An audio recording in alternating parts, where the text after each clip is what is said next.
Victoria's Labor government was spending well beyond its means long before COVID hit, and the budget papers prove that.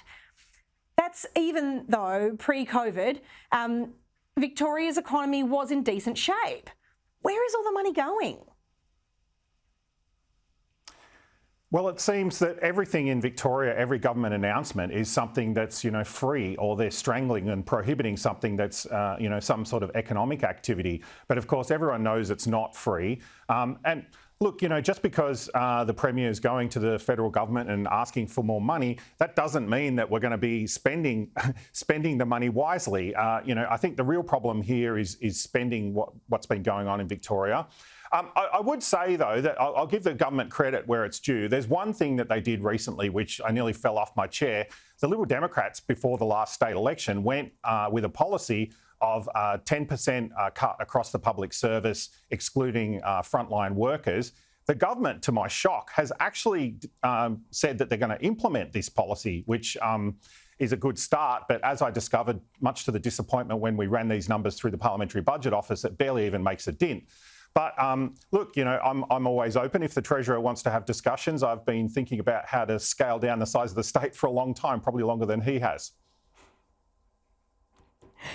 Yeah, they're coming off a high base. Daniel Andrews suggests that it's just infrastructure investment that's the cause of Victoria's debt problems. But that's really only part of the story, right?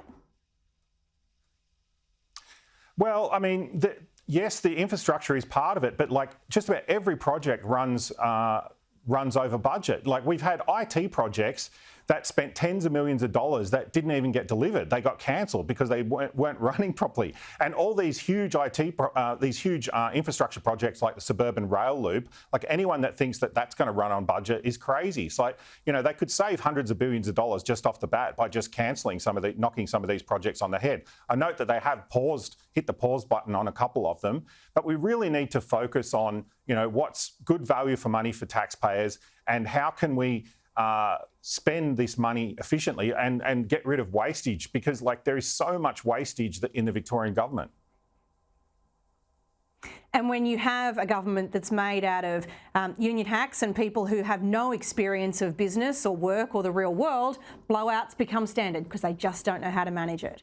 What kind of precedent would it set for a state government that can't manage its finances to be bailed out by the Commonwealth taxpayer?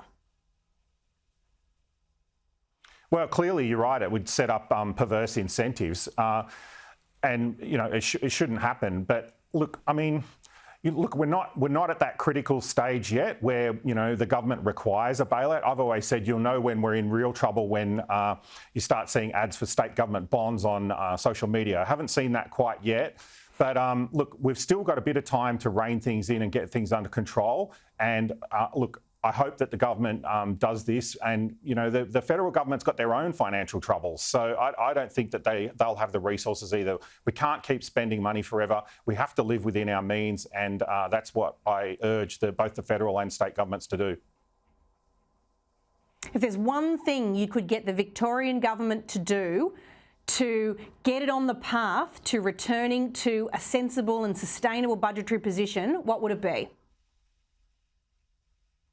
Look, I think the first thing would be cancel this suburban rail loop project. It is just hundreds of billions of dollars. We know that it's going to have cost overruns. There's been no sensible business case put forward for this. I think it's going to be a financial disaster. I think the best thing to do would be to shelve it. Thank you, David, so much for your time. David Limbrick, the Upper House member for the Liberal Democrats in Victoria.